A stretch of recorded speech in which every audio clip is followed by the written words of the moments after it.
Hello, I'm Julie at the Greenville Springs branch of the East Baton Rouge Parish Library System, and today I'm going to show you how to make a little felt Totoro. Your kit should contain 2 pieces of gray felt for the body, 1 larger white circle for the stomach, 2 very small white pieces of felt for the eyes,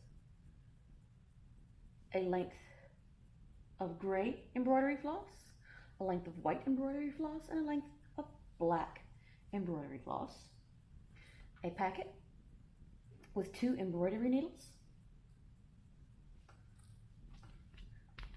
a bag of polyfill, and a little template like this for tracing out the nose.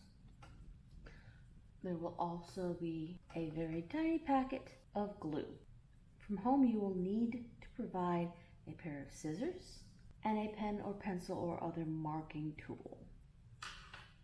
We're going to start by sewing the belly piece onto the front. You can use a pin if you have one, or you can use your glue packet. Put just a couple tiniest dots of glue, because that's not what's holding this on in the long run. We just want to hold it in place while we sew it on. Now I'm going to take my needle. I'm going to take my white embroidery floss. What I'm going to do is I'm going to take and I'm going to divide my embroidery floss. Each length of embroidery floss is 6 individual strands twisted together. So I'm going to separate that into 3 strands on either side very carefully. Alright, I've got my threads separated. I'm going to let 1 set of 3 in, lay it to the side, and I'm going to take my other set of 3 and I'm going to thread all 3 strands and thread them through the end of the embroidery needle. It's an embroidery needle because the eye is extra long, specifically so that you can thread multiple strands of embroidery floss through. I'm going to come around. I'm going to match the 2 ends up. I'm going to tie it off by taking the ends, laying them over the end of the needle, holding that, wrapping the loose end, the end that I'm holding to the needle, around a couple of times, and then pulling the needle and thread through. Keep a hold of your loops there, and you come up with a knot. We are going to attach the stomach piece using a technique called blanket stitch applique. I am going to take my threaded needle and I'm going to bring it through the back of the piece. And I want it to come up just barely at the edge of my white circle. And if you look close, it's not exactly a circle. It's a little bit oblong.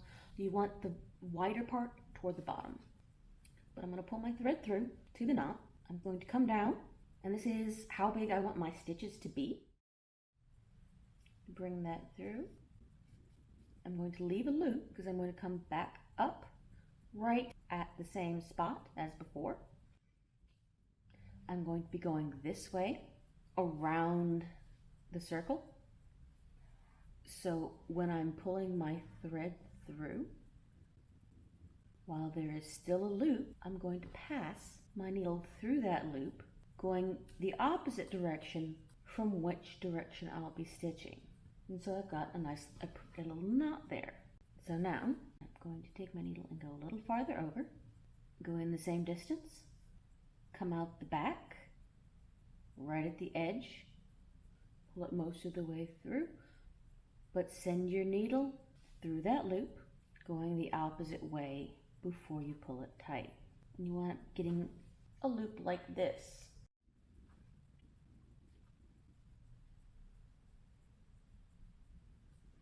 I'll do it again on camera.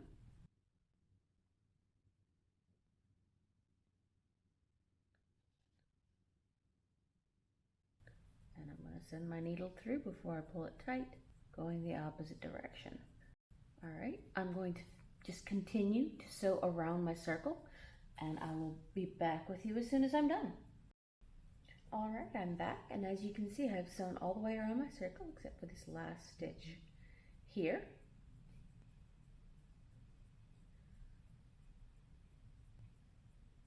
And then I'm going to go in right through that first stitch. Come on. I've gone in right here and connected the line. On the back you can see it's come out right by the knot.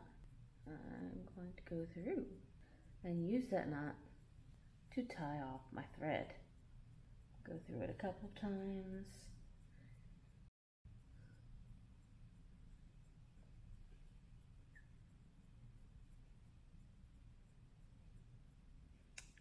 And it is stuck. So I'm going to trim my white thread off. I'm actually going to take my tiny template piece and center it. And you want to be fairly high above the stomach piece. I'm just going to take a pencil and mark the general shape. And it doesn't have to be neat because I'm going to sew over it with black. I'm also going to use the black thread to attach the eyes, which will go farther to the side than you think they will, but not so far that you're not leaving room for more stitching along the side. I'm going to actually use a fair amount of glue to attach these because they're a little too small to attach with the blanket stitch. Now I am also going to secure these with a little bit of black embroidery floss. I'm going to take my length of black embroidery floss, and this is not going to be an easy part, but I'm going to take all 6 strands. I'm actually going to use a tiny bit of glue to try and flatten it out a bit because I'm going to thread all 6 strands through my needle. And I'm going to pull.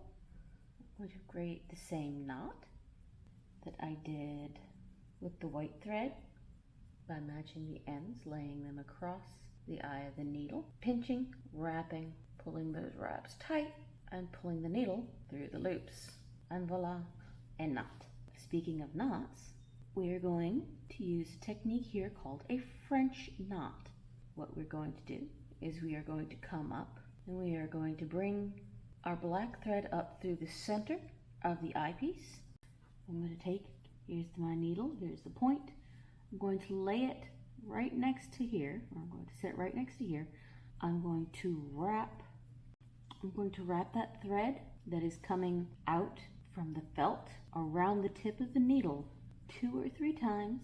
We want it to be the same on each side. I'm going to send the needle back down through the felt in almost the exact same spot.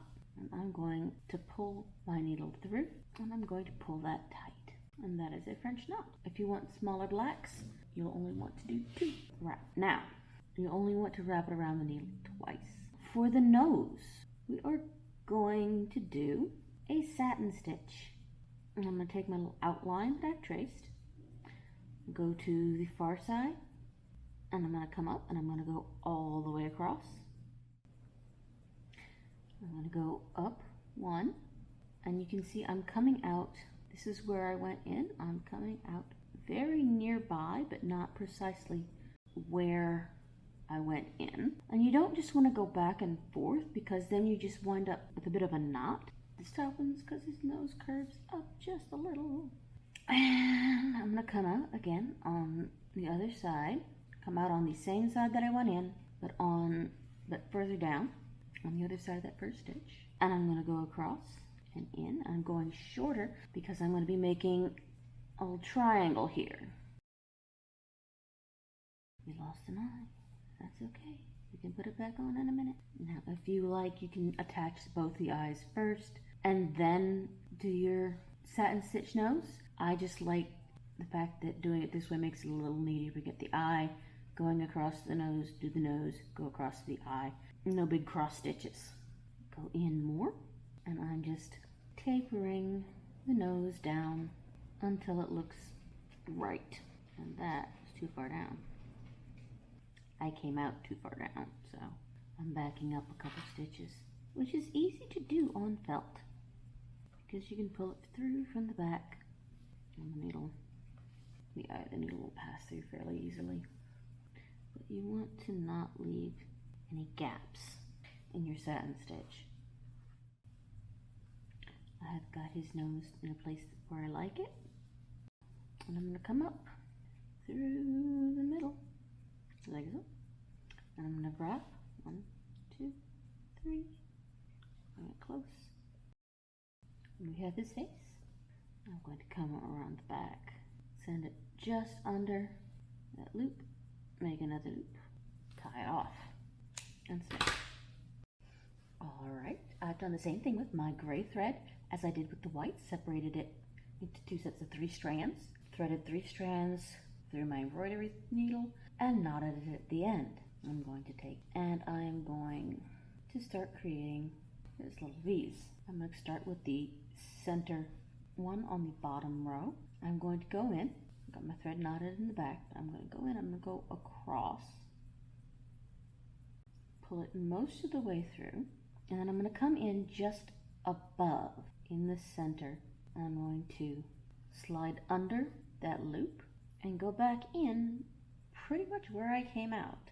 And what that does is it pulls that first loop upward and gives us a little V. I'm going to do 2 more on each side of this, maybe a little smaller. The technique is the same.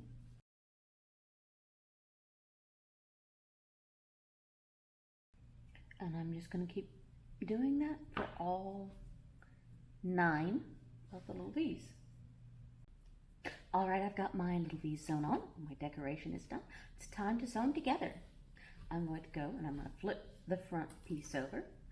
I'm going to hook my gray thread down through a couple of my white loops, and these are the stitches in there. And I'm just going to use that to bring this down toward the foot of my Totoro. And I'm going to go in here and come out on the top there. Now I'm going to match up the back part. Got the ears matched. The ears are not quite identical, so you will want to match those up. We're going to do another blanket stitch, but we're going to do it around the edge. So I'm going to come out, I've got where I'm come out from the front. I'm going to go around to the back and come up all the way through both pieces in about the same spot. I'm going to go through the opposite direction that I'm going around my Totoro, which will be this way.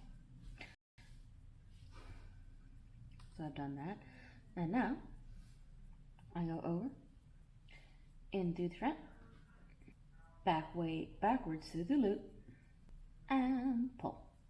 And I'm just going to keep going around the edge like that, sewing this baby together, and I will get back to you when I have run out of thread, because this is not going to make it all the way around my Totoro, and I can show you how to change threads. Alright, so I've got a very limited amount of thread left. What I'm going to do is I'm going to open it up, go through that loop, tie it, and snip it. I'm going to thread the other 3 strands of my gray embroidery floss. I'm going to come up right through there. Make sure you're passing it through at least some of these so that the knot is catching on something. And we continue. I'm going to go all the way around, go around the ears. I may have to change thread again, probably not, but I will meet you back down at the foot. I'm going to go halfway. Alright, I have got my new thread ready to go. I'm going to continue with my blanket stitching all the way around, catching the ears all the way down, and I will meet you back down at this corner. Alrighty, I finished sewing down to the foot, and now I'm going to take my little bag of fluff. I pulled all my fluff out. It expands, and I'm going to start stuffing. Here we're going to stuff our Totoro. I'm going to take, and we're going to make sure, take your pencil or your pen or whatever. You want to make sure you get at least a little bit of stuffing up in the ears. There we go. Using the blunt end works actually better. Alright, and we've got just enough squish up in those ears. And we can stuff the rest of him. We're just going to take chunks of fluff and feed them up through the feet. You want to make sure you get some in his arms. All right, now I've got him about halfway stuffed. I'm going to sew up about halfway more, because if we overstuff this part, it gets harder. And again, I'm going to continue my blanket stitch.